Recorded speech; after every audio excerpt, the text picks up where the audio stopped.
GMC Mumbai government medical कॉलेजची जी गट पदाची पदभरती चालू आहे त्याची ॲडव्हर्टाईजमेंटच्या अनुषंगाने आपण फॉर्म भरला असेल तर ती परीक्षा जी आहे ती 15/11/2025 रोजी आहे.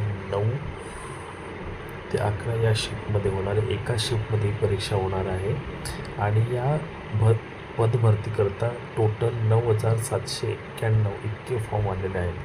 त्यांची परीक्षा ती 15/11/2025 रोजी 9 ते 11 या वयात होणार आहे.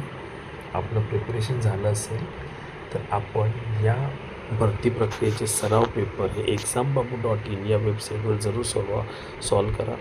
अत्यंत माफक दरामध्ये हे मॉक टेस्ट अवेलेबल आहेत आणि आपले पर्सेंटेज किंवा मार्क्स वाढणं आणि सिलेक्शनची संधी वाढणं यासाठी मदत होऊ शकते. मॉक टेस्ट फक्त exambabu.in या वेबसाईटवर सॉल्व करा. या चॅनलला लाईक, शेअर आणि सबस्क्राईब करा.